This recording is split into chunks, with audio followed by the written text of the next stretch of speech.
My name is Kelly Regan, and I am the MLA for Bedford Basin. A reminder to all of us to put our phones on silent. And I will ask committee members to introduce themselves, beginning with Ms. Coombs, who is participating virtually today. Ms. Coombs. Good morning, everyone. Kendra Coombs, MLA for Cape Breton Centre, Whitney Pier. Thank you, and good morning, and I'm sorry you missed the smile cookies here. But I actually have some in my office. It's there okay. we go. Okay. Mr. Young. Yeah, morning, everybody. Nolan Young, MLA for Shelburne. Mr. Taggart. Good morning and welcome. Tom Taggart, MLA, Colchester North. Mr. McDonald. Good morning. Johnny McDonald, MLA for Hants East. Ms. LeBlanc. Good morning. Susan LeBlanc, MLA for Dartmouth North. Mr. McGuire.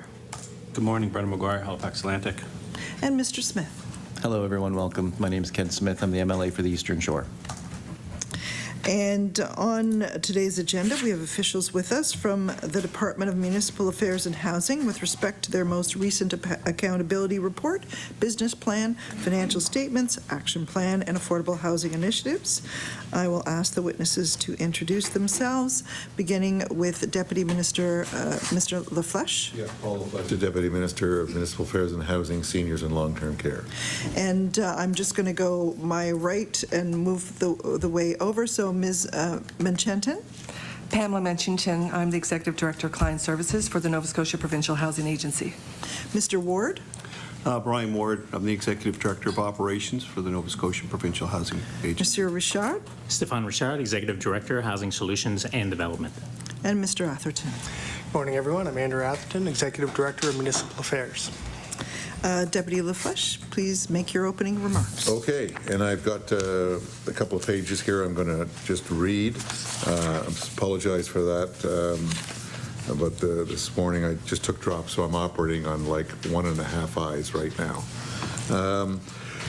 Good morning, Chair and members of the committee. Thank you for inviting us here today to speak about the department's most recent accountability report, business plan, financial statements, and action plan and affordable housing initiatives. I can tell you we have a lot going on in the department, so I look forward to speaking along with my colleagues with you today about all the disparate work that we have underway that will help and benefit Nova Scotians. Before we get into the details, I should introduce my crew, which I've done already. Or the chair has done. There are other staff members here today who are legal witnesses. Ms. Langell knows who they are. I won't introduce them, but if they are required to speak, we will introduce them at that time. There are some other staff members who are not legal witnesses in back of me who we may confer with from time to time on financial matters. First, I want to introduce a few key numbers. The total budget estimate for the Department of Municipal Affairs and Housing is estimated to be about $550 million for the 23-24 fiscal year. That's up about $154 million from last year. This is a strong and exciting budget for Nova Scotians. It is the single largest increase to the department budget ever. To me, it's the budget of the future. But I want to emphasize that $90 million of that is new money that will build on the historical investments this government has made in housing, supporting municipalities, communities, repairing and preserving infrastructure, and emergency management response. There is, as part of that increase, there is an accounting change which accounts for the rest of the money. So it's not all new money, about $90 million is new. We are in a time of unprecedented growth in our province, and this is great news. But with that kind of growth and opportunity, challenge is never far behind. The pandemic, rising costs, the housing crisis, labor shortages, and over the last several months, the work to recover from one of our most destructive and expensive storms in our province's history that affected, in a very, very big way, certain areas of our province, Hurricane Fiona. Municipalities, like all Nova Scotians, are concerned about housing, transportation, and the rising cost of just about everything. As you know, we've been focused on renegotiating the Memorandum of Understanding, or the Service Exchange Agreement, as it's colloquially called, with our municipalities. This has not changed since 1995. There have been several attempts to change it since, all of which have failed. Sometimes the timing was bad. At other times, we were not able to fully negotiate all elements of an agreement. This time, we're close. Tonight, the minister and I are going to the Federation of Municipalities meeting in Digby. There'll be a lot of talk about that agreement. We've been discussing elements of the agreement with a committee that's set up by the Federation, and progress, I hope, is imminent. Another important piece of work is the review of the Municipal Government Act and the Halifax Regional Municipality Charter. Both of these were in the minister's mandate letter. We've done some work and introduced some legislation and regulations on both of those, but there's a lot more to come, a lot of good work to do. We look forward to sharing these initiatives once that work is complete. Madam Chair, I would also like to tell you about the innovative work underway with Nova Scotia's Emergency Management Office to support development of the next generation 911 system. This project will give Nova Scotians access to new emergency services features and new capabilities. An RFP was issued on April 18th, and our goal is to have the new system complete and in place by March 2025, the date described by the CRTC. Paul Mason, who's the executive director of that office, is behind me and is a witness who can answer questions. Chair, like many Nova Scotians, housing is a topic that keeps me awake at night. I want you to know it is the priority for the minister and the department. On the way here, I passed by, I was going to say bumped into, but that's probably, I didn't actually hit her. Tracy Tawil, the Deputy of Community Services, and she is my counterpart in the housing crisis. She is in charge of the homelessness file. I am in charge of the other part of the file. And I can assure you that she and her department are working very closely with us on the homelessness issues. The government understands the urgency of the housing crisis in Nova Scotia. We are working on a variety of fronts with all of our partners, be they other departments or municipalities or the federal government. Because there is no simple solution to the housing crisis, all provinces are dealing with it. Many jurisdictions across North America are dealing with it. There's, quite frankly, no one place or no one entity that's going to solve it. We all have to work together. We all have to pull our weight, and we have to cooperate. Right now, the main issue with housing is supply.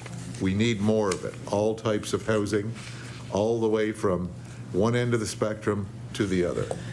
With that in mind, the government has invested close to $200 million to increase, improve, and preserve housing supply in this province.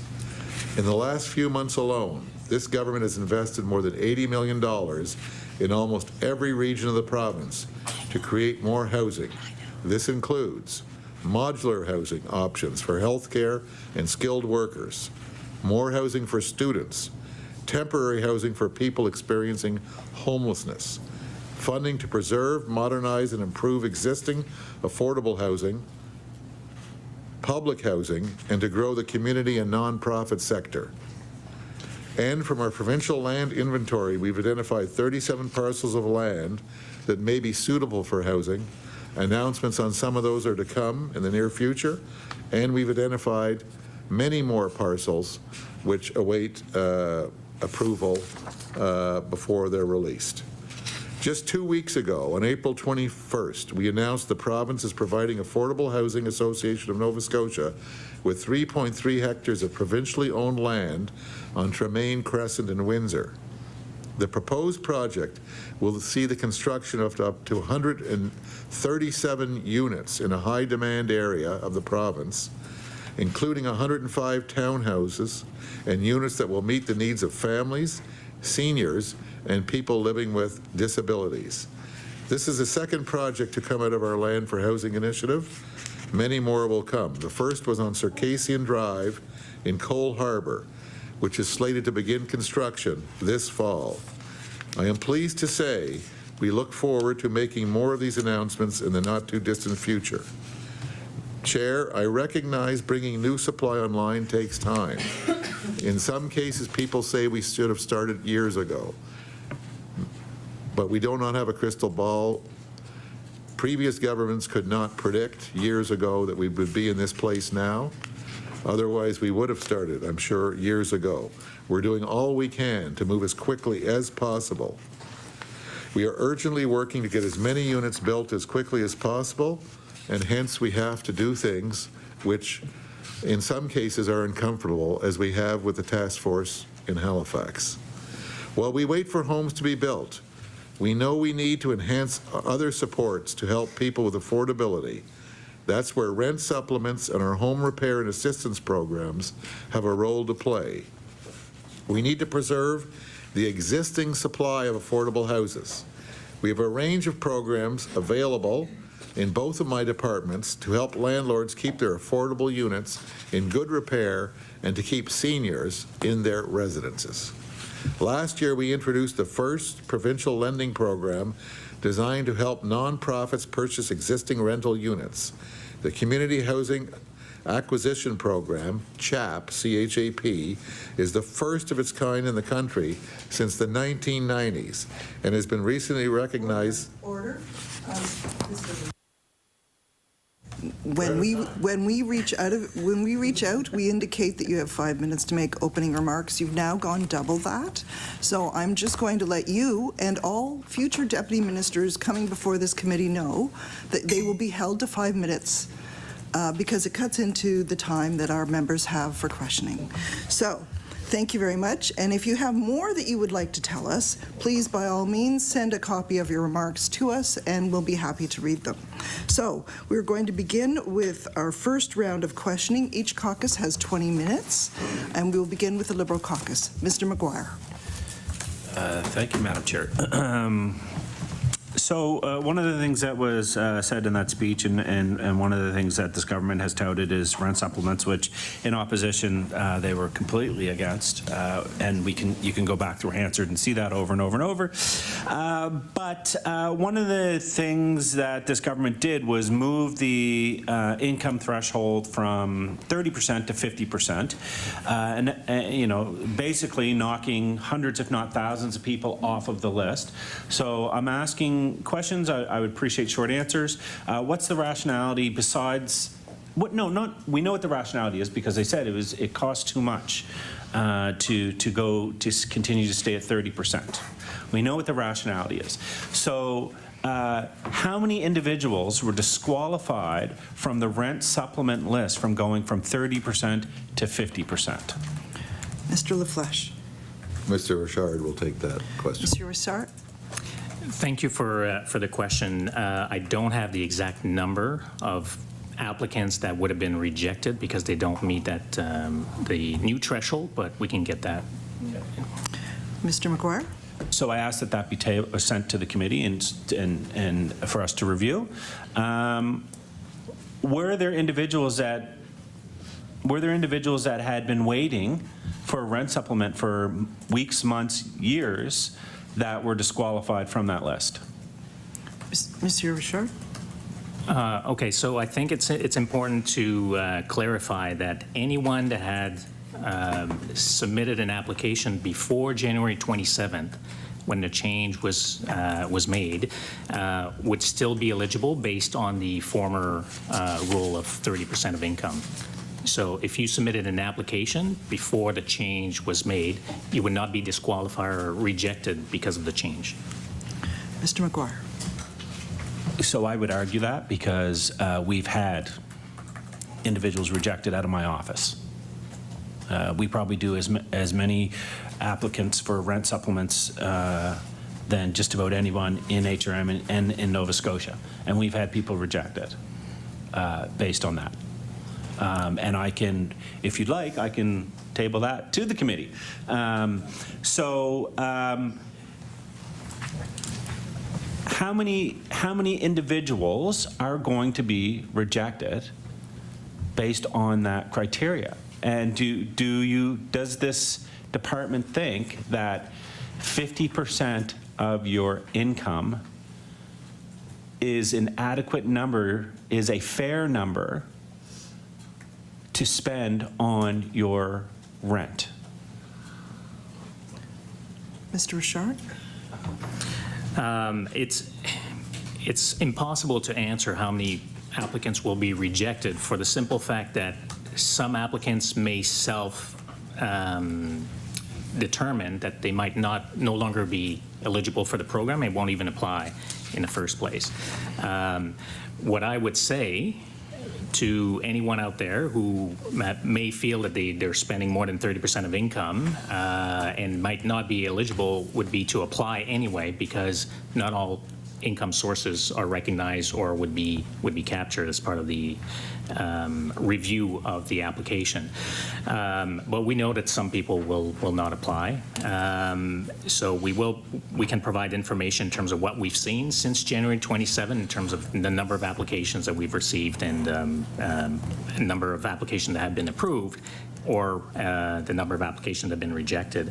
Now, in terms of the appropriateness of the 50%, I think a point I would like to make is we need to recognize this is a program that is co-funded, or jointly funded, I should say, by the federal government. It was co-designed by the federal government, and it's pretty clear that under the Canada Housing Benefit Agreement that this program is a partial affordability gap program, meaning that it does not fully address the difference, if you will, between 30% of income and the actual rent that a household might be paying towards rent. So those factors, and the other important factor I should mention is that it was meant to target, hence the targeted name and the name of the program, because we thought it was important when we found out that the federal government imposed those restrictions on provinces. It is targeted to the most vulnerable, and so by targeting those that are in severe housing need, meaning that they spend more than 50% of their income on housing, we are in line with federal guidelines. Mr. McGuire. So you can't blame the federal government on this one. We can't, because this program was at 30%, and it was at 30%, and it was having a massive impact on my community, and I dare say most people around this table's community. I would argue that 30, 35, 40, 45, 49% is severe housing needs. Severe housing needs. Not one person sitting at this table or probably in this room is spending 50% of their income on housing. And yet, this government and the department has the audacity to say that 40% and 45% of income being spent on housing is not a crisis, is not is affordable. The Minister of Community Services in the last session said that nobody will go hungry under her watch, and that if you go hungry, to call her personally. Somebody's spending 40%, and that's why the number was set at 30. The individuals sitting in this room were involved in that 30%. And it certainly worked. It certainly worked a year ago. And the reason this change was made is because this government doesn't want to spend more money. That's why.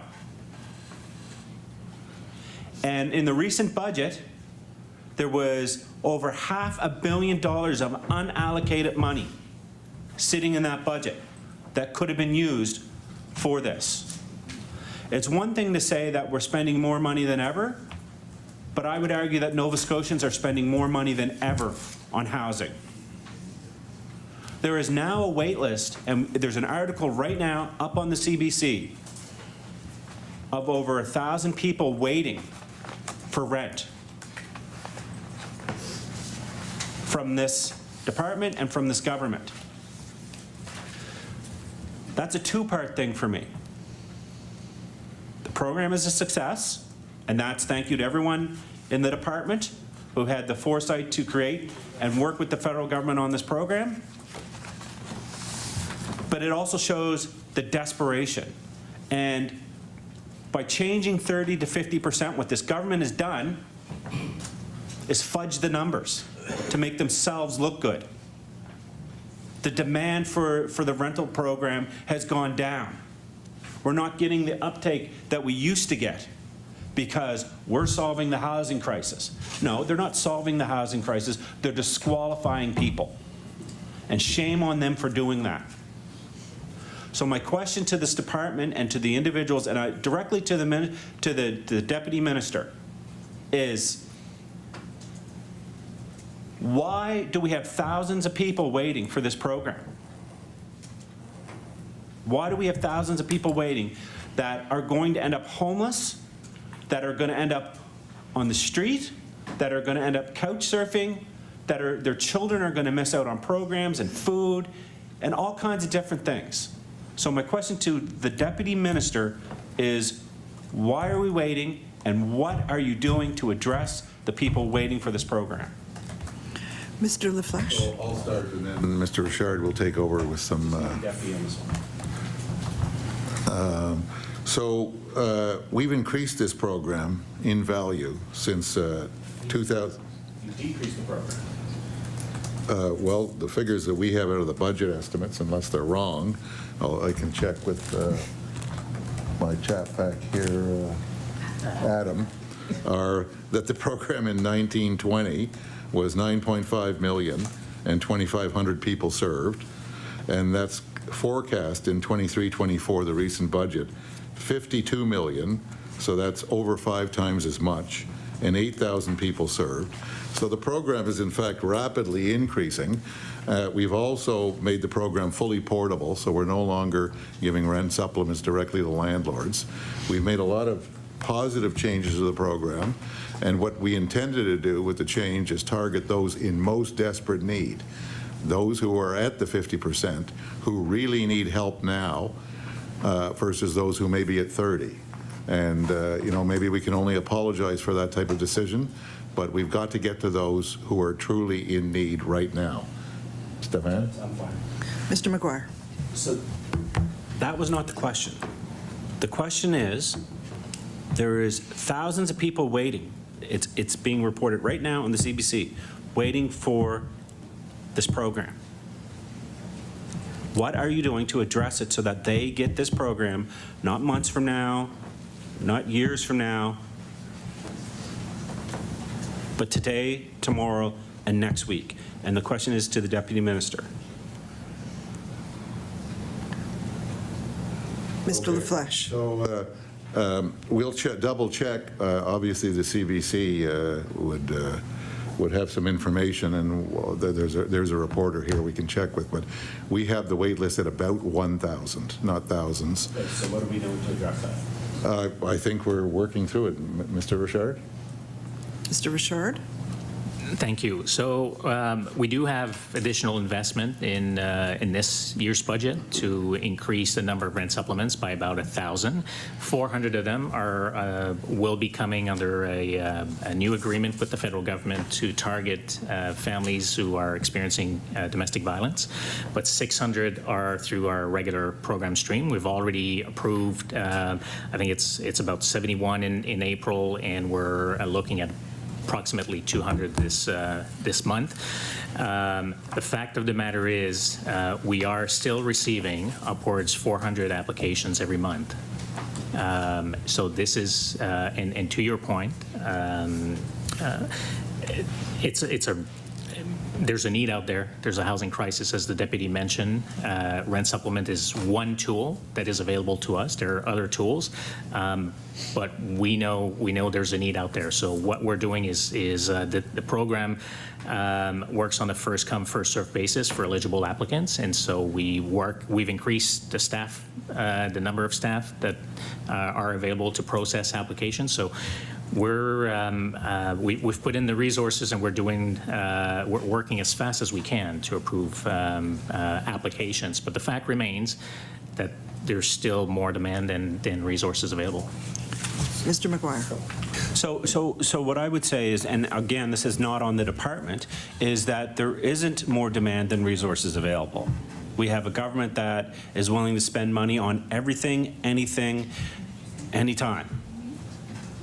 So this isn't a matter of resources available. This is a matter of priorities from this current government. And it's clear that this government fudged the numbers on the rental program. And to sit here and say that somebody who's at 45%, who's at 40%, there's a reason why 30% was chosen. We know that. Everybody in this room knows that.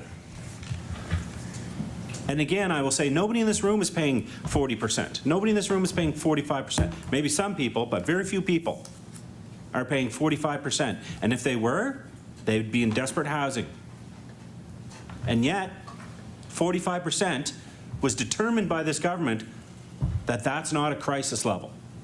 And it was all to decrease the list. That's all it is. This is all just public relations. And it's offensive as somebody who is dealing with this on a daily, hourly, weekly, minute-by-minute basis. If you talk to my CA, the #1 issue is housing. And so, respectfully, Mr. Richard just said that there's other programs that are available. There's other resources that are available. So this will be to the Deputy Minister. The last time you were here, you said more public housing is needed. You said that. We desperately need more public housing, were your words. You are now the acting CEO who's in charge of all of this. Where's the money for the public housing? Not the repair. I understand the repairs. We're not talking about repairs. We're not talking about renovations. We're talking about new builds. Where is the money for the new builds in this year's budget? And will there be money for new builds in this coming year? Mr. McGuire, you have less than 5 minutes left. Mr. LaFleche. But first, I think I need to correct the record. The Auditor General is here. It was mentioned that we fudged the numbers. So if we have fudged the numbers, and we did hear a claim that we have thousands on the waiting list, we don't have the thousands. We can't find them. We have maybe 1,000. So if there is a fudging of the numbers, if there is some accuracy, I'm certainly going to be talking to the Auditor General after the meeting and find out what numbers we fudged and how we fudged them, because I don't, these are audited numbers, and I don't think we fund them. A 5-fold increase in the budget of rent subs is a very significant increase. We fund, of every $6, the province funds 5 and the feds fund 1. So it's a significant resource allocation on the part of the province. But having said that, I want to first state I'm very pleased with the member's comments overall. He may consider that they're aggressive and he's after me or the government, but they're good comments. I've been to here and people have attacked the rent subsidy program. The fact that the member is actually supporting it and wants it to increase, that's a good thing. I think the minister would consider that good. The minister has increased it. What we're really debating maybe is just how fast we do it and how it's done and who it serves. So I would encourage the member, I'm not sure if I'm supposed to speak to the chair of the member, but I would encourage through the chair the member to speak to the minister about that. We will certainly take his comments back and we thank him for his support, but I'm a bit worried about the fudge comment, just simply because we don't understand that, and we would be in dereliction of duty if we fudged. On the public housing side, I don't know if it's the last time I was here because I'm dizzy with appearances in front of different committees, but I did mention that in terms of the accessible units, the best way to build and address the accessibility requirements that we have built into legislation for public housing would be to build new units. And the minister has acknowledged that. It's just too difficult to really renovate some of our existing 40-year-old units for accessibility. We have money from the federal government. We have our own for accessible units, and we will be making some decisions in the near future on how we're going to tackle that on the new unit side or renovation for accessibility. The minister will have more to say in the near future.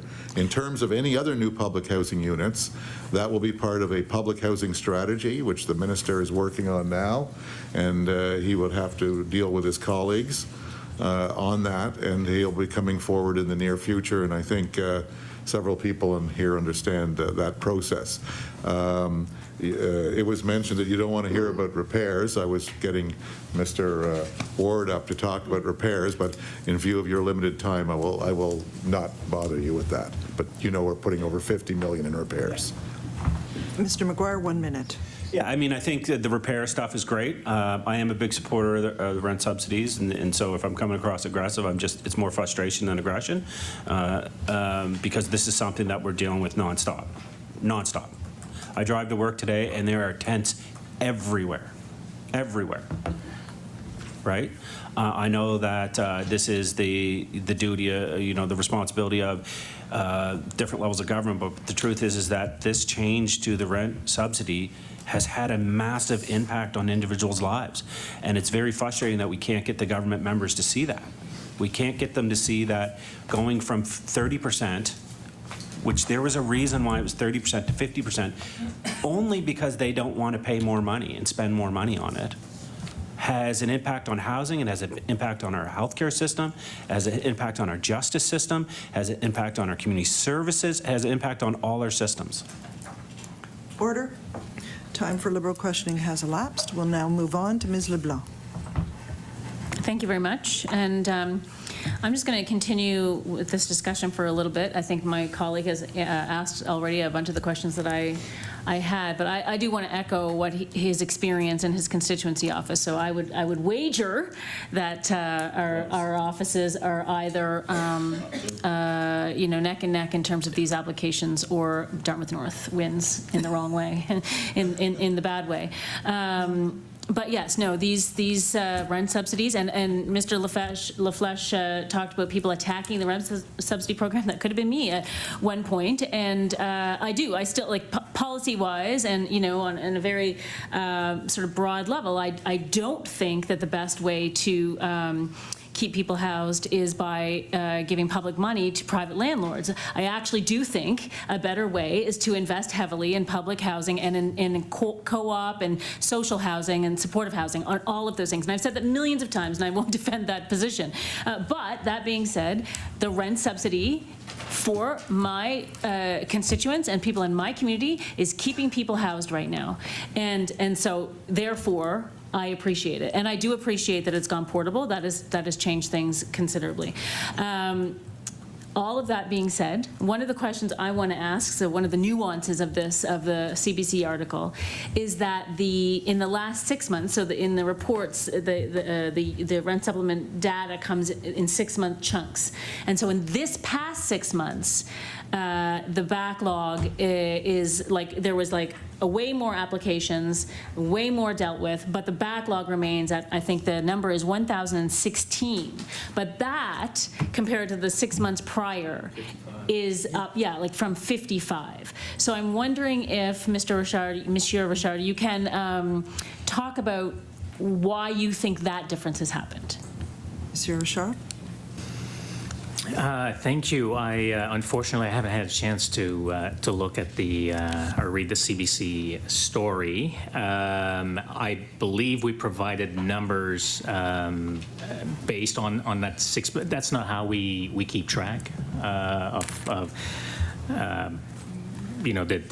whether it's the backlog of number of applications. It was just how we reported it. So I would have to look at what is in the article to really comment on this, but it's a point in time. So at the moment, that is roughly what we're seeing in terms of the number of applications that are waiting to be processed. Ms. LeBlanc? Right. So just to be a little bit clear, so I'll just quickly read this. So in the last 6 months, there were 2,340 applications received, and by the end of that reporting period, there was 1,016 people still waiting to hear if they received a rent supplement, and that increase is up from 55 people at the end of the previous reporting period. So there's 1,000 more people who are waiting to hear. So what is going on in the department that is causing that to happen? Is it just that there's a massive amount of applications, or is it like staffing shortages? What is the issue with the processing time? Monsieur Richard? Thank you for the question. So I feel very uncomfortable because you're asking me to speculate on numbers that I haven't seen yet, but I'll try to give you an answer. And so the one thing that we have seen, that I have seen in the last 6 months of 2022, so not the last 6 months, but the last 6 months of the calendar year, we've seen approximately 400 applications a month, whereas that number was around half of that in the first 6 months of 2022. So we've seen an increase in demand in the latter part of 2022.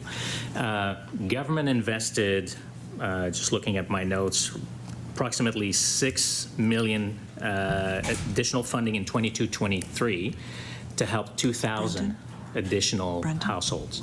And so I would venture to guess that this additional investment helped the increase in demand. I can't speculate again why the number is what it is today vis-a-vis what it was the previous period. Ms. LeBlanc? Thank you. And would you say that there were, or can you tell us, were there discussions when the demand started rising? Is there a direct correlation between the demand rising and the change from 50% to 30% eligibility? Monsieur Richard? We have certainly made government and minister aware, which is why government has increased funding in 22-23 to meet that demand. Yes. Ms. LeBlanc? Well, I would argue that the funding increase does not meet the demand because first of all, we see 1,000 people waiting for rent supplements, but also there's a whole swath of people, there's 20, people who are no longer eligible for the program. So the government, I don't disagree with your budget numbers. I do believe that you've got correct budget numbers there, Mr. LaFleche, but I want to just be clear that even with the budget increase, there's a whole chunk of the population that no longer is applying. So the demand is not, the demand for housing support is not being met. Do you agree with that statement? Monsieur Richard? What I would say is that we are still seeing strong demand for the program, yes. Ms. LeBlanc? Thank you. So I want to talk a little bit more about housing in general, but I just again, to Mr. LaFleche's remarks earlier about the housing subsidy, the way I was made aware of the CBC article this morning, and apologies to the journalist because I didn't read the news on the website, but it was on Twitter from ADSM Housing for Women and Children, tweeted the article, and their comment, and let's all acknowledge the excellent and important work that ADSM for Women and Children do in this province. They are experts in housing. They say this is failing Nova Scotians.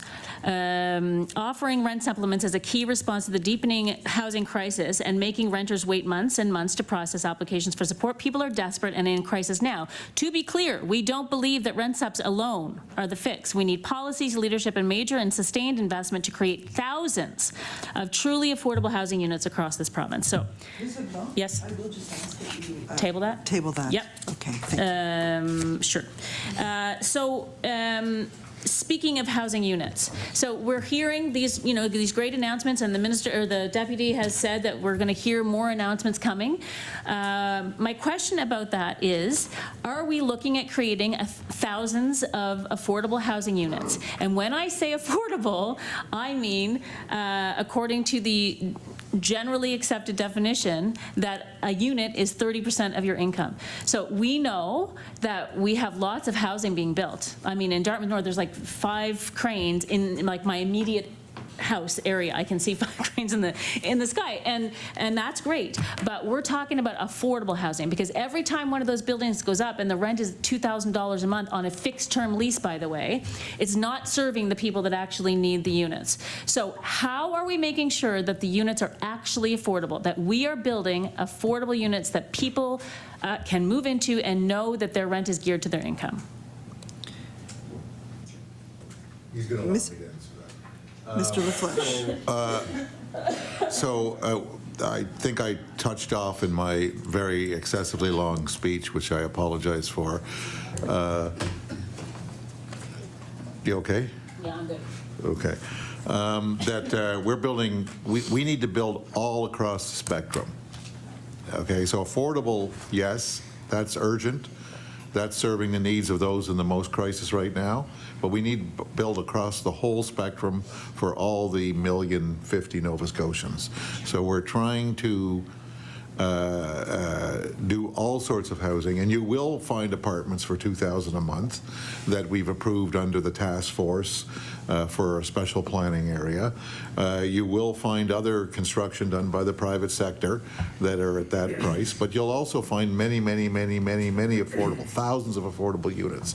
Right now, our estimate, which we haven't released, is that we have on the order of 70-odd thousand units needed in the next 5 years to support the population in Nova Scotia. That's going to have to be all sorts of different units, from affordable to mid-level to higher end, because there are people that want different things. Just as, and I'm glad you raised your opening comments about rent subsidies, they're all portable now, so any new ones are portable. Ms. LeBlanc? Ms. LeBlanc?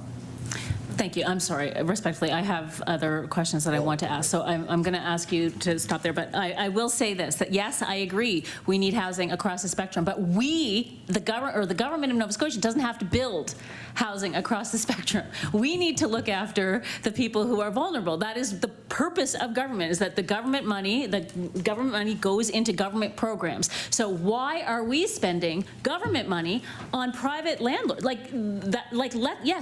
Make it easier for them to build their across the spectrum housing. Absolutely. Special planning areas, great.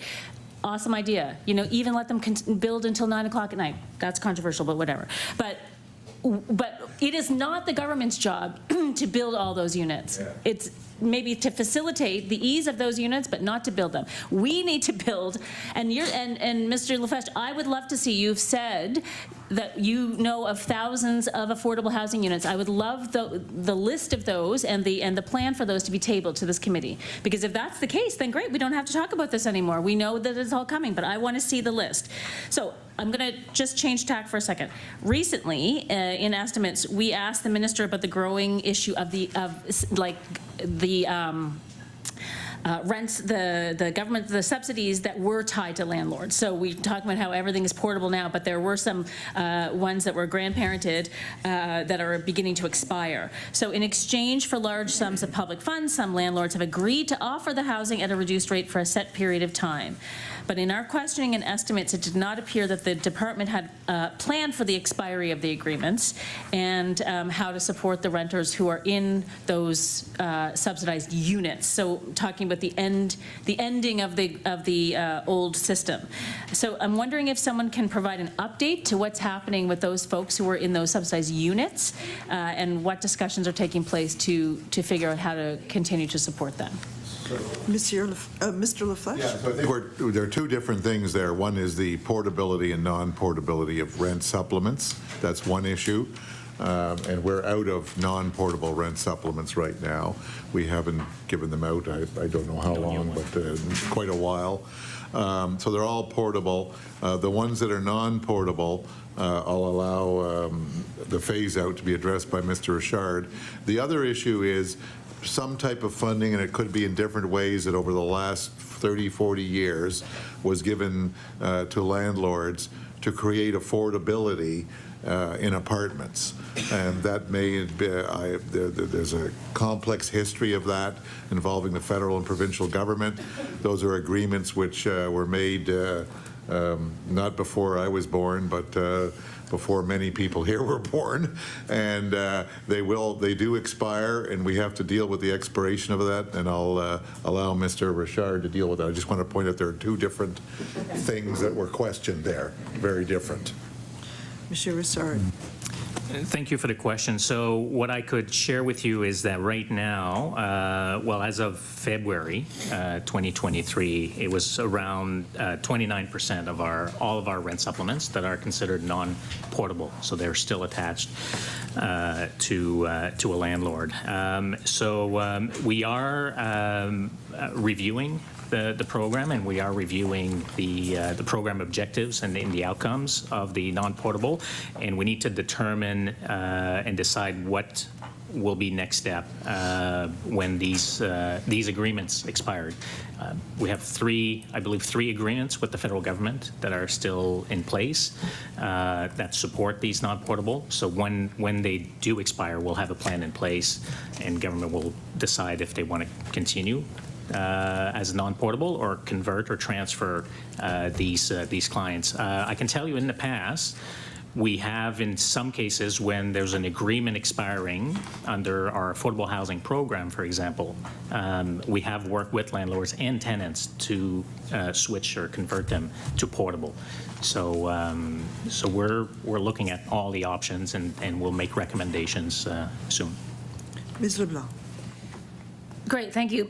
And in that, I would assume that those ones that will expire are based on the old eligibility of 30%. So is there acknowledgement, or is there a commitment to making sure that anyone who's in that program right now will be, you know, offered something at the same kind of rate, so that, you know, that they don't have to then requalify at 50% of their income to receive any kind of assistance? Monsieur Richard? Yes, thank you, and that is a great point. Obviously, that will be part of the consideration, and we'll submit, you know, our recommendations based on our findings and best options. Yeah. Ms. LeBlanc, 5 minutes. Okay, sorry, your recommendations to the minister? To the minister. Yeah. So would you, though, Mr. Richard, accept that if someone has been living with a subsidized unit based on their income of being 30%, you know, being that they're paying 30% of their income on rent, that to switch them to something where they, or that they then do not qualify because the rules have changed, would be particularly difficult for that person, and therefore not, never mind, go ahead, particularly difficult for that person? Well, I was just going to say, that's kind of a... Hold on, please. I have to recognize you. Mr. LaFleche. That's a personal opinion. I appreciate the question. It's a good question. But Mr. Richard or myself, we're civil servants. What we do is we prepare the options for the minister. We tell the minister the pros and cons, the benefits and disbenefits, if you will. And we present the minister all those options, and then he usually takes those options if he has to under legislative authority to Treasury Board, et cetera, et cetera. So you know the routine. So we can't really give you our opinion. We can just tell you that what you said is a good point, right, and we will cover that in the options. Ms. LeBlanc. Great to hear. So we heard earlier this year about a dramatic cut to the public housing waitlist. Can anyone explain why this occurred and what criteria people were found to be ineligible? How was this audit of the waitlist conducted? So this is public housing here. Sorry, is it Mr. Ward? Oh, Ms. Menchenton. Ms. Menchenton. Hi, thank you. So we've gone from 6,625 applicants on the wait list to 4,790. So that's a 30% reduction since last June. So what accounts for that, though, are a number of different things. And by the way, I just want to mention that the wait list is a measure. We're more interested in the time it takes to move people off that wait list into our units, right? So that's really what we're focusing on, because the wait list can ebb and flow depending on different pressures. So I just don't want to indicate that the wait list is the one thing that we're really looking at. As far as how we're improving our data integrity as well as we kind of upgrade our IT processes, our Yardi tool. And so we're finding that so, for example, part of the explanation here is we're removing people from the wait list that no longer qualify or that had turned down a unit 3 times in a row, so those automatically remove you from the wait list. So things like that. But there's also a focus on unit turnaround and putting units back into service sooner too, right? So there's a number of different factors, I would say, that are affecting the wait list as it is right now. I'm more focused, honestly, we are more focused on the time it takes to get you off that wait list and into our units. And I can report that that's actually improved incrementally by 10%, which we're, hoping will continue in that direction. Ms. LeBlanc. Thanks. And Is the eligibility criteria changing for public housing as well, so that it's to the 50%? I mean, sorry, yeah, the 50% guideline in terms of being eligible. It's right, Ms. Menchenton. but it's a 30%, right? That's right. Yeah. Okay.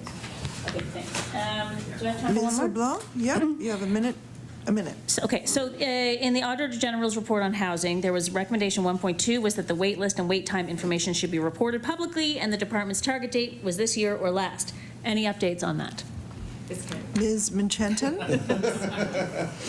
It is coming. We fully intend to put all of that information. We have dashboard information, and so we're building that, and when we have it, when we're really happy with the data and the data integrity, we want to post it publicly. Ms. LeBlanc?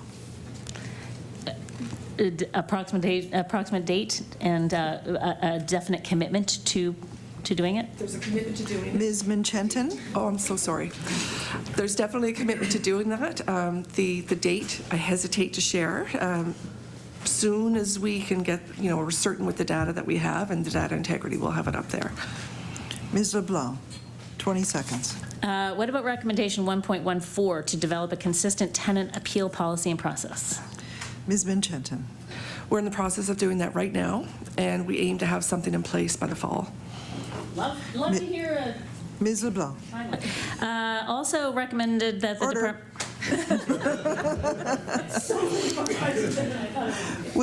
Sorry, time has elapsed for NDP questioning. We'll now move on to the PC Caucus. Mr. Young. Thank you, Madam Chair. I got a couple of questions around the Emergency Management Office, and I'm wondering if you could share some of the initiatives the department has underway to help people whose houses were damaged by Hurricane Fiona. Mr. LaFleche? Yeah, he wasn't introduced, but Paul Mason, good first name, is the Executive Director of the Office of Emergency Management, so he will field many of those questions. Mr. Mason. Thank you. With regard to Fiona and some of the homes that were damaged, we've received approximately 1,500 applications. We've paid out about just under 400 of those so far. The guidelines that we kind of operate the Disaster Financial Assistance Program under are federal guidelines. So we've been utilizing those and interpreting the various applications. Each application really has to be looked at on a case-by-case basis. There can be unique components that would really speak to whether or not the applicant would qualify for funding under the federal terms and conditions. We've also worked with the federal government in concert with some of the other Atlantic Canadian provinces which were impacted to seek to get the federal guidelines expanded as much as possible to try to increase areas of coverage. And we've had some success on that front, particularly in the areas in collaboration with Prince Edward Island around mussels and some of the aquaculture industries which were significantly impacted by Fiona. Also around some of the tree and debris damage which occurred as a result of the storm. Historically, that hadn't been covered under the federal disaster financial assistance guidelines. We're able to work with the federal government to have them broaden their interpretation of what would be eligible. So we've been able to do those things to increase the compensation that impacted households can get via the federal program. Mr. Young. Yeah, thank you, Madam Chair. I wonder if you can give us an update on the work Nova Scotia we've had several incidents in recent years with cell phones and landlines, or the internet went out, and I'm wondering what Nova Scotia EMO is doing to ensure this doesn't happen again. Mr. Mason? Thank you. When it comes to telecommunications, like you're correct, we've had a number of incidents over the past several years that have resulted in impacts to the telecommunications infrastructure. Some of those are weather related with some of the large storms that we've had. Some of them are around technical impacts, such as the 2017 fiber cut that Bell experienced and what have you. So there's been a number of things that have happened on that front. Critical infrastructure is really looked at nationally through the Public Safety Canada Critical Infrastructure Strategy, which the various provinces kind of implement, and of course we're a partner in that, and telecommunications is one of 10 sectors identified. So those issues are discussed regularly with the federal government. Also, any areas of concern have been raised with the CRTC, which is the regulatory body which oversees telecommunications. And of course, there's been changes to legislation passed in the fall around telecommunications to the 911 Act and the Emergency Management Act.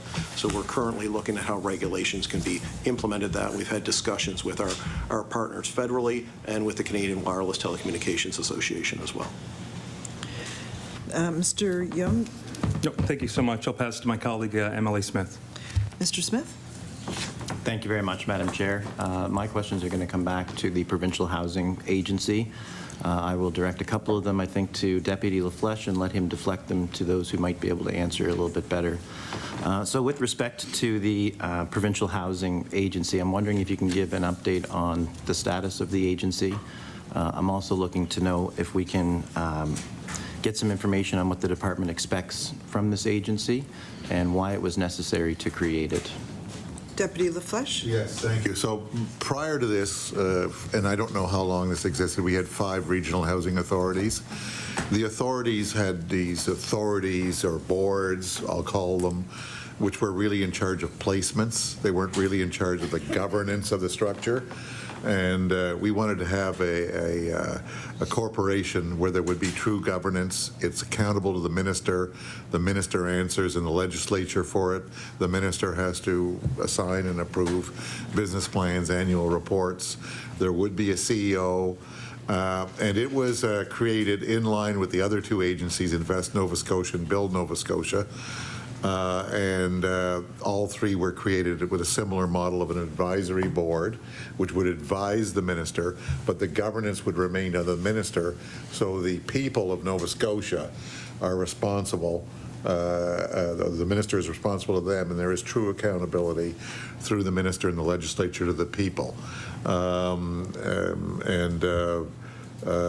That is sort of the general structure. In the case of Housing Nova Scotia, we made which we call the Nova Scotia Provincial Housing Agency, we made a bit of a difference. When we introduced the legislation, we put in place a temporary advisory board and allowance for a temporary CEO, both of which are me, so that we could get certain things done, because we had several labor relations issues. We're probably going to have to go to the Labor Relations Tribunal. We have different bargaining units because of the different authorities. So there's a lot of labor things that have to be done, probably take a year, maybe 18 months. And we wanted to have a regime in charge which was familiar with what to do. Similarly, we were taking 5 different agencies, which, as we found out, had different policies for tenants, different standards, different collective agreements, and we wanted to take that all together and create a common agency policy, common collective agreements, common procedures for dealing with tenant complaints, which apparently we do have in place. So we didn't give you the quite correct answer. The beatings will continue later. But I'm only kidding. Miss Menchenton's doing a great job. She's worked with me 3 times, I think, before in different jobs. So we have that policy in place, and by the fall we will have the other policies that Ms. LeBlanc asked about earlier in place. So we're trying to create consistency, transparency for Nova Scotians, and good governance. So yes, the good governance will come. I'll tell you a little story. So 10 days ago, Friday, I was driving somewhere in the province. I think it was down to Berwick, and Vicki Elliott Lopez, who's right now at, I think she's in Disney World or Land or whatever it's called in Florida with her kids. Yeah, she phoned me up and she says, I have a great idea. We need a competent CEO for the Housing Corp. Well, I almost drove in the ditch because I'm the acting CEO. I don't think she understood what she said. Anyway, after bawling her out, I said, well, this is the structure. You know, I'm going to remain the CEO. It was Mark Peck until he left for the transportation agency. And I'll just remain the CEO in sort of a light hand until we're in a better spot with respect to certain of the things I just mentioned. And then, of course, we'll have a competition for a CEO like we did with Build and Invest Nova Scotia. We've just recently appointed CEOs there. And then we'll have an advisory board. So all those things will come, but we've got to go through a few what I call machinery of government processes. And at the end of that, you will have a unified corporation which answers to the people of Nova Scotia, which the minister is accountable for in the House. It won't be some mysterious board that is not appointed by the minister, or that, the chairs of which you never see. So all of that will be regularized, like for a standard Crown Corporation template. So that's sort of the direction we're going in. In the meantime, before we get to some of the things I mentioned, which are regulatory in nature, Ms. Menchenton and Mr. Ward are working hard to do what they can in the without those regulatory decisions. And some of those things are like the tenant appeal system, and how we deal with tenant relations. Some of the staff relation things we can do without the collective agreement changes. Anything like that we can do, we're doing now. We're not waiting. But we can only do so much in the interim, and everything's coming on stream. New software systems, new software staff being hired. Yesterday I was accused by Don Millette of stealing his employees. So we are doing everything we can. You know who Don is? Yes. So we're doing what we can to get going. But it does take time. I went through the similar thing with the Nova Scotia Community College, which was done in the mid-90s, and it took about 18 months to get all of those things through all the regulatory authorities to get the thing. Invest Nova Scotia and Build Nova Scotia do not have the same issues. Okay, you need another question. Mr. Smith, you have 10 minutes. Thank you very much. I do appreciate the detailed responses that you give, Deputy. It's always nice to hear you at committee giving the answers that you do, because you have a thorough understanding of your department and most other government departments as well. And it's also nice to hear that this new agency is going to help streamline and make everything a little more transparent, and ultimately give the minister the accountability that was not there in the past. Switching gears ever so slightly, though, to the assets that we currently own in the public housing realm. Like everything else, they're aging. So I'm curious to know what we're doing to make sure that those assets are being well maintained, and what the plan is for those that might not be well maintained moving forward. Well, this is where Mr. Ward thought he'd get out of the meeting. Excuse me, Deputy. Oh, sorry. I'm just going to remind you, because I know you hardly ever come here, that you have to wait to be recognized. So I think we're going to go to Mr. Ward. Yeah. Mr. Ward. Thank you. So yes, our average age of the housing infrastructure, housing portfolio is 42 years. We've been doing a lot of work trying to prioritize work across the province. We have the projects coming in from our field staff, and we start to look at them about infrastructure, trying to extend the lifespan of the infrastructure. One of our oldest homes is over 200 years old, and our newest was, I guess, back in the mid-90s. So kind of gives you an idea of what we're working with. We currently are going to be investing this year between the recent $50.7 million, the 4-year plan that was approved for us. About $13.4 million of that will be invested this year in public housing and repairs.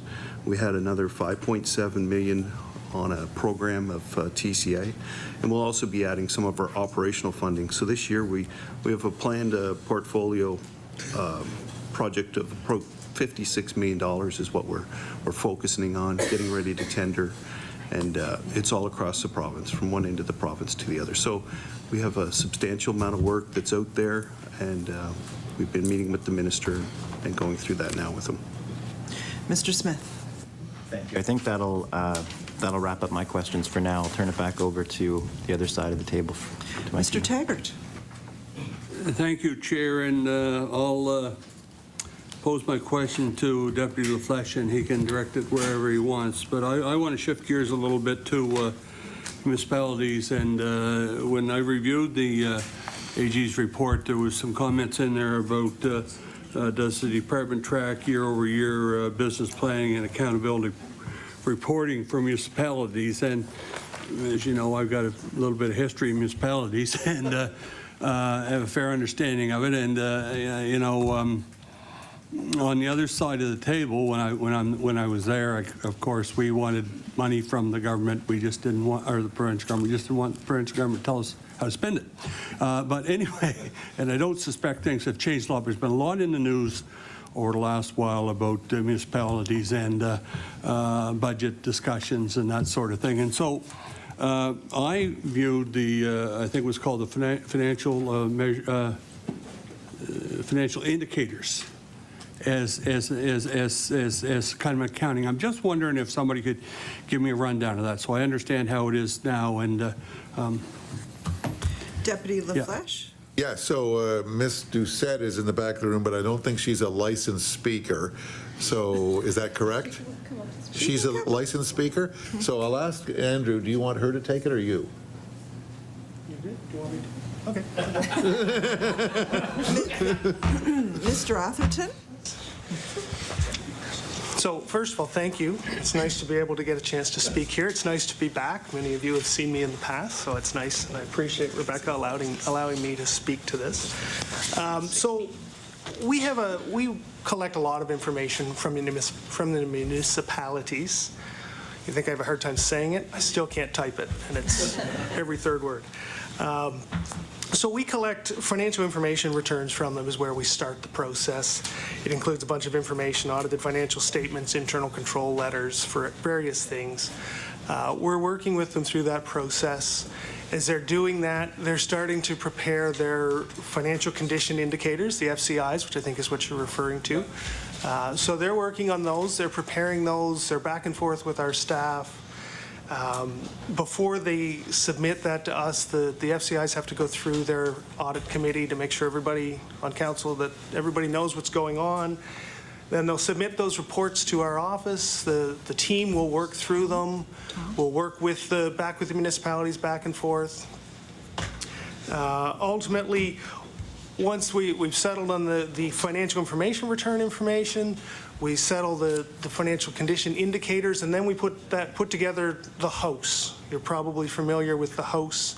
That's where we make a determination of the overall, I'll call it the financial health of the municipality. So if they have more than 6 of their indicators that are either red or yellow, or less than 6 that are green, then we consider that to be a more risky situation. At which point we go back to the municipality and we ask them to present an action plan to us of what are they going to do? What are they going to, changes are they going to make to try to address those concerns? So we're back and forth with them throughout the process, helping them figure out next steps. I mean, we're not down at the budget level telling them how to budget or what to do, what they should spend their money on, what they shouldn't, but we're working with them at that FCI level of what are the indicators of health? What do you need to do to make sure that your municipality is in a good shape so that you can give the citizens what they need? Mr. Taggart? Thanks very much. And so I guess and that's done year over year. And so you do, the municipalities, municipal affairs, I can't type it either. Municipal affairs does track it year over year. And I'm glad to hear that you do work back and forth over time before you put that indicators report out. So do you have any examples of municipalities taking that information, these reports, and adjusting, I guess maybe adjusting their approach to financial sustainability? Mr. Atherton? It's interesting because that's one of the topics. I'm only 4 months in with the department, so I've been asking questions. Okay, so what do we do? What happens with this? What sort of improvements are we seeing? And the team flagged a couple of specific examples for me. Annapolis Royal was having some issues around a loss of revenue that they knew was coming, and so they worked very closely with our team to figure out, all right, so if we do this, how's that going to play out? What's it going to look like for our FCIs? How's that going to help? So they're using those FCIs as a measuring tool, and they come to our office, some of them, and they work with us, and we figure out, okay, so if we do this, or we do this, or we do this, how's that going to get us where we need to go and help make sure that we're on solid financial footing? We've also had some information recently in from the town of Trenton, And they're doing a lot of training around just basic prudent fiscal management. So they're working with our office identifying some areas where they could provide some budget training or expenditure management training. So we're seeing that. That's just two examples where we're seeing very clearly municipalities saying, okay, so this FCI shows that we have some issues we have to deal with. What can we do? What changes can we make? And our team works with them to try to consider those changes and what impacts they will have. Mr. Taggart? Thanks very much. And I really do appreciate that, because that is kind of the way that I just wondered if something's changed, because that was, ironically, Mr. Peck was the guy that kind of tried to help us stay in line back when I was in municipal government. But so I would just change it a little bit here. I want to move to these special planning areas. So can someone tell us a little bit about the accomplishments of the task force so far and how it has helped to streamline the housing development process in HRM? Mr. LaFleche? So minute. I could go on at that, but Kathy Cox, if we only have 1 minute, maybe I'll do that. Kathy Cox-Brown is here to address that. But basically, we've approved 10 special planning areas, and the main thing that happens at the task force is the minister replaces the HRM council. There's been a lot of mystery about what really happens. All of the other HRM processes are gone through. All of the HRM staff develop the information. They send it to the task force, just as any normal application. Anybody who wants to go to the task force, we say go to HRM planning, and they have to go through it. It comes to the task force. The task force then makes a recommendation to the minister, and the minister effectively replaces HRM council. That's all that happens. I think there's been a lot of mysteries. People think we've approved hundreds of special planning areas.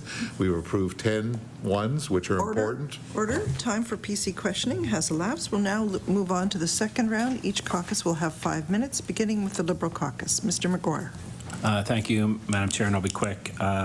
So I just want to clarify that the actual number of individuals waiting on the wait list is 10,016 as reported by the CBC. It did go from 55 to 10,016. No, Or sorry, what did I say? 10,000. Oh 1,000. I will get it right eventually. 1,016.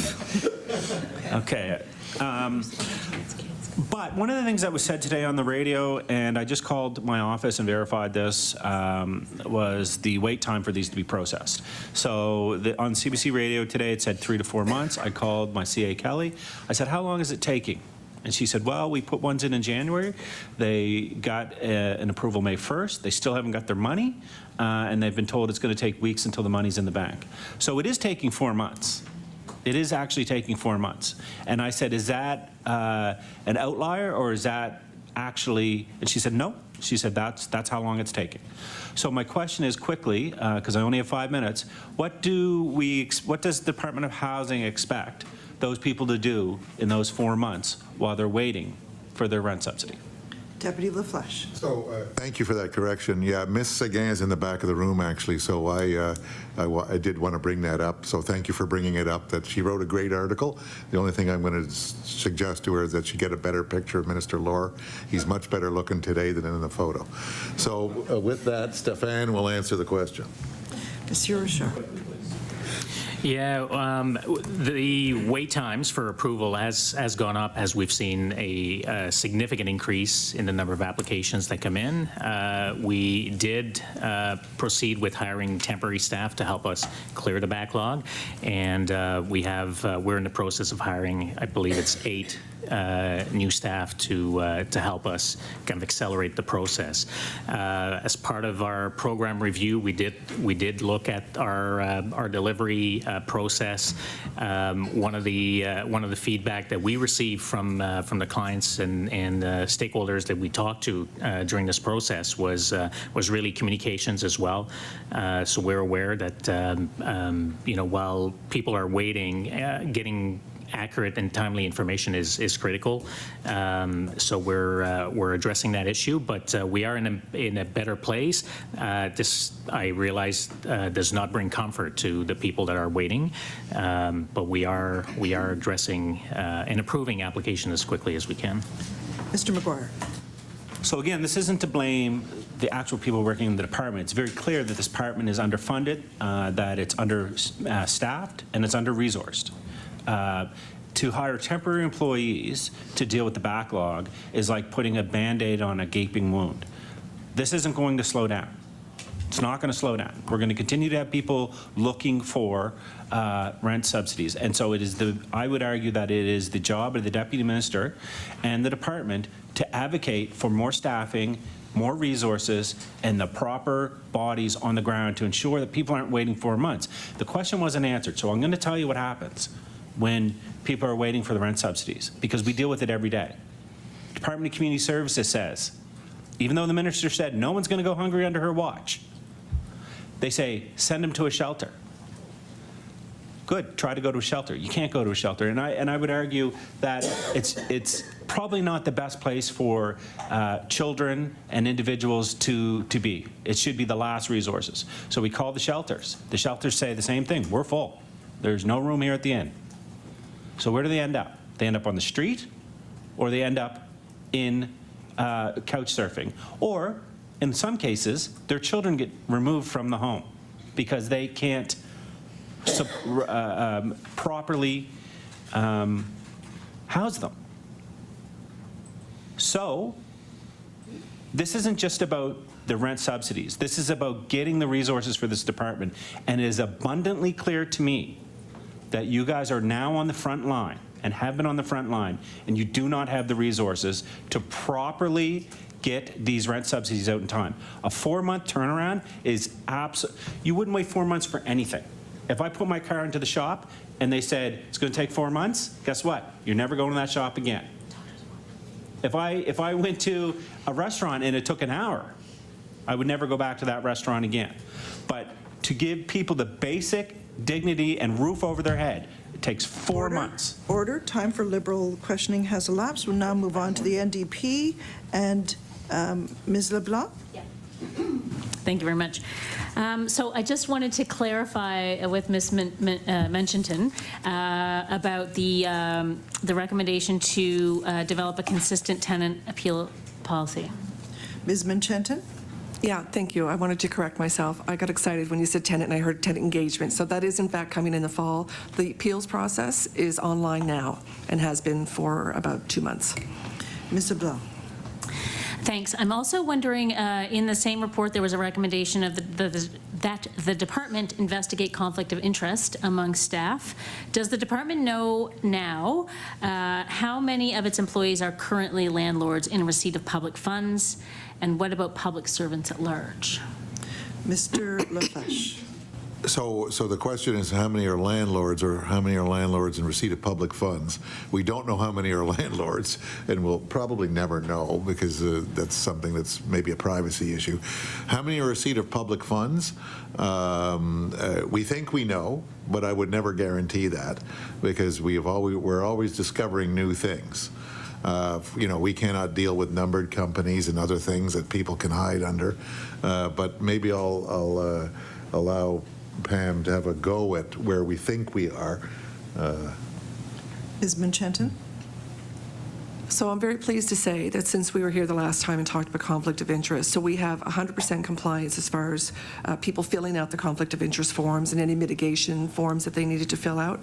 I don't have the exact number of anybody who declared a conflict of interest with respect to being a landlord, but there was nothing in there that suggested that there was anything, they declared it certainly, that if someone was a landlord, but there was nobody, a landlord of anybody collecting or who was collecting subsidies from government or. So there was, and they would mitigate it by letting us know that that was happening, and then of course we would look into it to see if there was anything that we need to do extra around that. So, but everybody has signed the form, and we will revisit that annually. So I'm happy to say that. Okay, thank you. Great. Just want to get back to the okay. I'm going to go to the special planning areas. How many, are there any new special planning areas being anticipated right now? How many applications is the department considering, is my first question. So we have Kathy Cox. Mr. LaFleche? We have Kathy Cox-Brown here, but I'll just up front. So we said we have 10 of them. We can't anticipate the future. But you know, we're trying to work as closely with HRM as possible. And in some cases, we've managed to avoid having special planning areas because we've managed to achieve compromises where they will allow the development agreement of the project to go ahead without the minister getting involved. So that's one way, and Mr. Crooks, Fred Crooks, Deputy Crooks, who is now the chair, is working very hard on that. So I can't guarantee we won't have more. We'll probably have more, and they may be in special circumstances, but maybe, Kathy, you can... Ms. LeBlanc, I think, would like to proceed. Yeah, sorry, I only have 3 minutes, so I just wanted, You have 2 minutes. just 2 minutes. So the deputy said there's 10, so yes or no, there's no more lined up right now to be approved or anything? Deputy LaFleche. There are some that could be approved, but they may not need the approval because we may have an understanding with HRM. Ms. LeBlanc, you have 1 minute. Thanks. So how much money in grants has been provided to developers of special planning areas? Deputy LaFleche. Okay, so the special planning areas don't come with grants. Anybody who gets a special planning area, or anybody who's a builder anywhere in Nova Scotia, can apply to any of our programs that they're eligible for, and so that's a very different question. That's the question, though. Yeah, so the special, yeah, but I want, the special planning area and the grants are not linked at all. You don't get a grant because you're a special planning area, but it doesn't prevent you from applying for grants either. Ms. LeBlanc. So there are a few that Ms. got, LeBlanc. that have subsequently Ms. LeBlanc. So how many developers who are working in special planning areas have received grants? Deputy LaFleche. answer, but Stephan probably does. One. But that doesn't mean that the other 9 couldn't apply in the future. 4 seconds. Sorry, Ms. LeBlanc. There we go. Okay, now over to Ms. Sheehy-Richard. Thank you, Madam Chair. I just want to go back a little bit. I heard earlier, I can't remember if your opening remarks or one of your long answers. But the department has underway to preserve and expand on our affordable rental units that are already in existence. And I was wondering if you could share with us some of the new initiatives with regard to those. And I guess, Is there somewhere where you're going? Mr. Ward. So one of the initiatives that we're looking at within public housing is we're going back to review how we're dealing with our accessible units. And in the past, we've been converting and renovating existing accessible units. And we're seeing that there's, as we try and convert or renovate existing units, we've been finding they've been offline for about 12 months. So that doesn't help us with bringing clients in or meet the needs that we have with our clients. So we're starting to look at other opportunities. Is there other ways that we can do accessibility into the future? We've been very fortunate. Recently we had a accessible suite that we were able to renovate for some individuals. It was a 2-bedroom unit that had come vacant, and where it was vacant, we were actually working with our contractors and able to renovate it within 3 months, and we're able to put a family into that unit quite quickly. They had been in one of our high-rise buildings that we had elevator work on, and unfortunately the young family member had to actually go and live with somebody else during the elevator renovation. So it's certainly a success story for our staff. They thought outside the box, quickly renovated a vacant unit in 3 months. And like I say, 10 to 12 months is what we've been seeing across the province with the contractors that are available. And so that was a very successful outside the box. We're rethinking accessible units and how we do them into the future. Ms. Sheehy-Richard. thank you. And can you share a bit about what the department's expectations are when it comes to the future of affordable rental units in the province, and like where are we going next?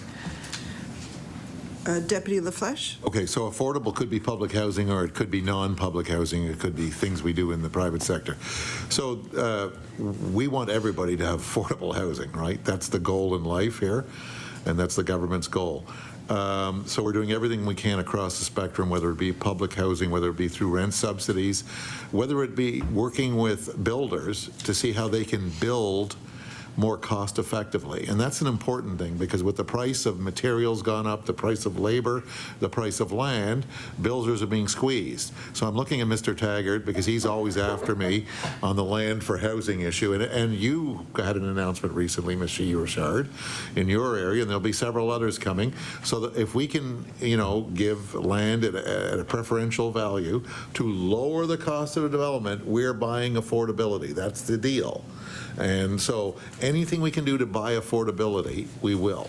But the biggest thing which will create affordability is to get back to where Nova Scotia was, not in terms of economy, but in terms of housing supply 5-10 years ago, which is we have an excess supply. Right now, I mentioned we're short a lot of units, both in HRM and around the province, and as long as we're short on supply, people are going to bid up housing, whether it be apartments, condos, or single-family homes, townhomes, whatever it is, and that's going to cause a problem of affordability. So we've got to get supply out there. That's the reason for that task force in HRM. That's the reason for many of the programs we have. That's the reason we're looking at things in public housing, etc. Rent subsidies fit a certain category, a certain type of tenant wants those. They're good, but they don't increase supply, right? They just utilize the same supply. So they're a great tool, but we also need things that increase supply. And a lot of the things we do to increase supply, land for housing, even in your case, there were people who weren't happy that we're developing Tremaine Crescent and putting in, those hundreds of units, right, locally.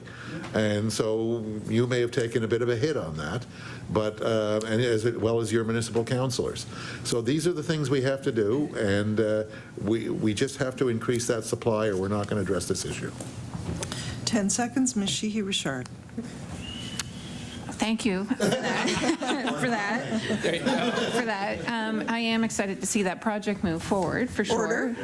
The time for questioning by all caucuses has now elapsed. We have a brief moment here for final remarks from Deputy LaFleche, and then I will ask our presenters to leave quickly and quietly, because we have committee business that we have to work out. So, Deputy LaFleche. Well, first of all, I want to thank you for getting me up to Treasury Board on time. Brilliant. I owe you. It was my entire reason for being here today. Second of all, this is what calms people fear the most. They haven't prepared closing remarks for me. But I have some. That's what they really fear.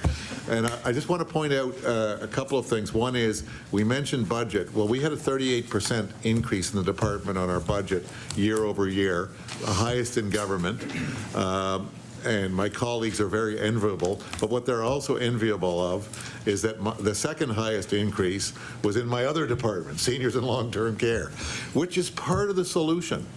We're building net new. We've already announced 1,200 new spots in long-term care, net new, coming within the next 2 to 3 years, mostly in 2 years. These are very important. They're part of the housing supply.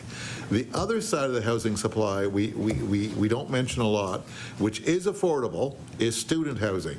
My colleague Nancy McClellan and her Minister Wong are working on a student housing policy. You'll see that in the future. They will have more to say. They've been working with us and with the universities and with the community college, and they're going to ensure that we can accommodate Nova Scotia students with their housing needs as much as we possibly can. So that's the two other things that are out there, which we haven't really mentioned today, which we cooperate with other departments on. We cooperate with community service on the homeless file. It was mentioned earlier by MLA LeBlanc. So we provide the funding for the physical entity for them. They provide the wraparound supports, which are really important in that file. But we work with them. Madam Chair, I think you had that portfolio and the housing portfolio, so you know how difficult those files are. So we work with all of those partners. Our budget increase is large. It was pointed out today by MLA McGuire, and I want to point out that he didn't make me tear in this eye. It's the drops are running out, and I got to get new drops. So don't blame MLA McGuire. We may need more money. Who knows? The minister will deal with that, as all ministers do. But right now, we're doing very well on the funding front. So with that, I'd like to conclude my remarks and thank you very much for the appearance here. And we'll see you, I'm soon, in 2 weeks with Right. Paul Mason. Thank you very much, Deputy LaFleche, and your cast of thousands, and thank you very much for coming before the committee today. We'll now move on to committee business. If people could leave quietly. Yeah, I know. So our first item is correspondence, Nova Scotia Legal Aid. I would ask that people please leave the room without conversations. No, I'm not recessing. We don't have time. Oh, okay, I'll give it to him. Thank you. Correspondence, Nova Scotia Legal Aid. Information requested from the March 29th meeting. Is there any discussion on the correspondence that we received from Nova Scotia Legal Aid? Hearing none, thank you. Subcommittee record of decision. The subcommittee met prior to this morning's meeting. Members have been provided with a record of decision from this meeting, so which was delivered to you during this meeting here. So I will open the floor for discussion. Ms. LeBlanc? Well, I was just going to make a motion that we take the record of decision, sorry, I got the wrong document here. The record of decision from the subcommittee meeting and make a motion that we pass it here. Mr. Young? Yeah, thank you, Madam Chair. I would like to, for the record of decision from the subcommittee, I'd like to go through what was discussed in the subcommittee, step by step, motion by motion. I know there's a motion I think we have a motion on the floor, so I think we have to vote on that motion before we can have a motion to go step by step. Yeah. You're going to withdraw the motion with the consent of the entire committee, or? Including Brenda. I know, I'm watching. Okay. I won't withdraw. No, she's not. Okay, so it's not being withdrawn, so we will now vote on the record of decision, that it be approved as written here. All those in favor, please say aye. Aye. Contrary-minded, nay. Nay. So the motion is defeated. So, Mr. Young. I'd like to put a couple of motions out. The first motion would be the topic being the 2023 report of the Auditor General, follow-up report of 2018, 2019, 2020 performance audit recommendations regarding 2019 selection and quality management of bridge projects and 2020 contaminated sites, with the witnesses being the Department of Public Works, Deputy Minister and appropriate representatives, and the CEO of Build NS and appropriate representatives. Any discussion? All those in favor, please say aye. Aye. Contrary-minded, nay. Motion is carried. Mr. Young. Thank you, Madam Chair. The topic being the 2023 report of the Auditor General, follow-up report of 2018, 2019, and 2020, performance audit recommendations, NSLC Phase 1 2020 and Phase 2 2021, with the witnesses being NSLC, CEO, and Department of Finance and Treasury Board, the Deputy Ministers are appropriate witnesses. Any discussion? All those in favor, please say aye. Aye. Contrary-minded, nay. Motion is carried. Mr. Young. The other motion would be for the 2023 report of the Auditor General, follow-up of 2018, 2019, 2020 performance audit recommendations regarding diversity and inclusion in the public service. I would like to add the witnesses which were the focus of the report, Department of Agriculture, Department of Community Services, Department of Justice, and the Public Service Commission. Public Service Commission. Okay. Mr. McGuire. So if we actually look at what passed in subcommittee, there is a witness that's being left off by the government, and that would be the Premier's Deputy Minister. We did feel that it was important to have the Premier's Deputy Minister here because ultimately they are the ones that select the most senior management and CEOs and a lot of the executive directors of boards, commissions, deputy ministers, things like that. And we feel that it's appropriate that diversity is shown throughout those positions. Leadership starts from the top down, and I think everybody here knows that. So if you put somebody in those positions that believes in diversity and has a different outlook, a different way of approaching things, then that filters down through. And so we felt, I felt, I'm not going to speak for the member from Dartmouth North, I felt that it was important that the people that appoint the most senior management in the public service have an opportunity to voice their opinions and to defend themselves and bring forward their vision. Ms. LeBlanc. Yes, I agree with my colleague that it would be good to have the Premier's Deputy Minister in that meeting. Leadership is top down in government, and so it would be good to have that representation. Mr. Young. Thank you, Madam Chair. I mean, diversity and inclusion is obviously very important to us, very important to the government. The audit, though, the focus of the audit was on several departments. This is one department where that was not part of the audit. So I would like to stick with the Auditor General's recommendations based on the audit and have those witnesses appear. Mr. McGuire. I think there's a little bit of confusion. So what was said during the subcommittee, first of all, the Premier's Deputy Minister is not a department. The Premier Deputy Minister is essentially the deputy of the deputies, right? The Premier's Deputy Minister would have input and have direct control over who is selected and who is appointed deputy ministers of the departments in which we were having a discussion about.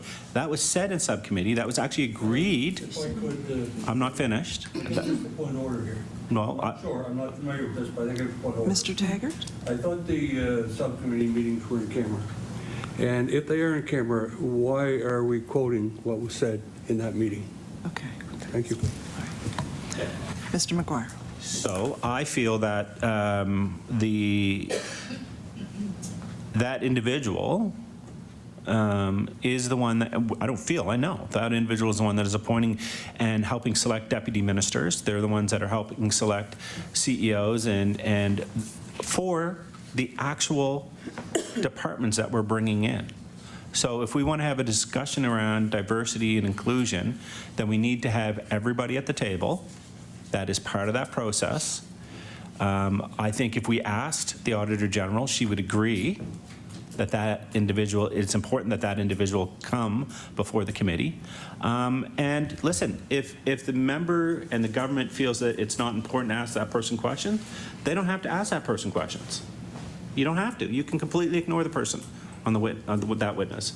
But we, on this side, feel that it's important to have that person there. It's not a gotcha thing. It's not a partisan thing. We just want to know, and we want to have the full amount of witnesses here so that no question goes unanswered. Does the member want to make a I just want to know, is there a response, or do you want me to? It would be an amendment. Yeah. Do you want to respond, or do you want me to put amendment? Mr. Young, do you have a response? Again, like I'm not playing politics here. Like really and honestly, the focus of the report, there was departments that was the focus of the report from the Auditor General. There was recommendations within those departments. I think it's appropriate to have the witnesses that were part of the audit. Again, I'm not trying to play politics. It's the audit focused on departments. Let's have them as witnesses. Mr. McGuire. So inclusion and inclusion within these departments don't just stop at these departments. I don't understand how this isn't, how members aren't understanding this. There is a hierarchy of individuals who decide who run these departments. So it would be important that those individuals be here so that we can get the answers that are needed. It's a very simple thing.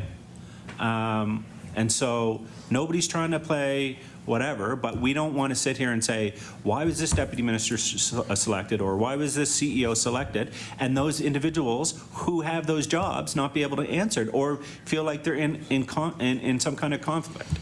So I feel it's important that we have all the pieces at the table, and so that the questions that are going to be put forward will be answered.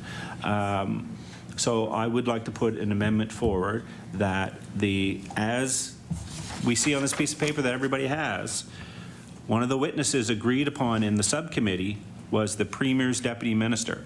That was agreed upon in subcommittee. It's on this piece of paper here. So I would like to amend the motion to include all of the witnesses agreed upon unanimously, or sorry, with, so I can't say anything, agreed upon on the subcommittee of Agenda and Procedures on May 3rd, 2023. And is that to do with the Public Service Commission? Yes, or is please. It, okay, that particular Yeah. item. Any further discussion? Just quickly. Mr. Young?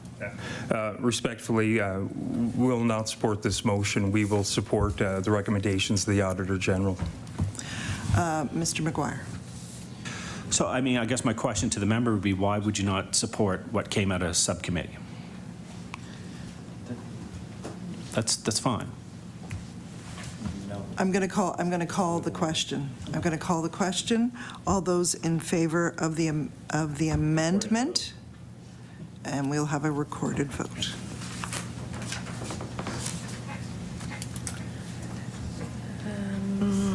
We'll start with Mr. Smith. No. Mr. McGuire. Yes. Ms. LeBlanc. Yes. Ms. Shigi-Richard. No. Mr. McDonald. No. Mr. Taggart. No. Nope. Mr. Young. No. Ms. Coombs. Yes. And Madam Chair. Yes. 4 yeses, 5 noes. So the amendment is fails. We will now vote on the main. Mr. McGuire? So I guess what I'm trying to get at is if we can't get, maybe the clerk can help us with this, if we can't get agreements on the Premier's deputy minister, is there somebody else in a similar position within the public service that we can look at who helps appoint and hire individuals in the most senior position? Because again, I think it's important that we have the people here that are selecting the most senior bureaucrats so that we can ask them questions around diversity and culture within the public sector. So is there anyone else aside from the Premier's deputy minister that we can look at to potentially bring in on this? Ms. Langell? And honestly, I don't know. I mean, it's up to the committee to decide who they want to bring for topics. So Mr. McGuire? Am I able to put forward a motion to postpone this until we find somebody that all parties can agree on? I think we actually have a motion on the floor that we're going to have to deal with here today. You can propose something. You can make a motion, but that's up to you. You can put another. Yeah, it's another amendment. Okay, I'd like to put an amendment forward then. And your amendment will say? So the amendment would be that we work together as a committee to find somebody. If the committee cannot fully agree on the Premier's deputy minister to come in, that the committee meet before the next meeting, a half hour beforehand, to sit down and have a discussion on who in the public service we can bring in that oversees the most senior management hirings in the public sector, so that we have input, actual input as a public accounts and policy committee on how these decisions are made, and that we have proper representation, because we know that... Stop there. So, You have a motion, okay. so we're stopping there, okay? Because otherwise, all of that gets included in the motion. yeah. All right, so let's just stop there, all right? So, you want me to... any discussion? That was the motion. I asked you to do that. So, any discussion? What's the motion? The motion is that we get together before our next meeting, a half hour before our next meeting, to have a discussion as a committee to discuss who we could get, if we can't get the Premier's Deputy Minister, who we could get to come to speak to us about diversity and inclusion hirings in the public service. Mr. Young. I just want to say that, you know, it's sad that you're playing politics with this. The report is out. There's departments that were audited. There's recommendations that are in the report, you know. So any further discussion? Okay, I'm going to call the vote. All. So what do we, so we're voting on the amendment? It's 11. No. The meeting is adjourned. Folks, we'll see you next week, when our witness will be the Office of the Auditor General, report of the Auditor General, Office of the Fire Marshal, and that will be in camera, correct? Yes, that will be in camera. See you then. Gosh, I missed you. No, I didn't. You will still be here then. I'm sure you're going to stuff.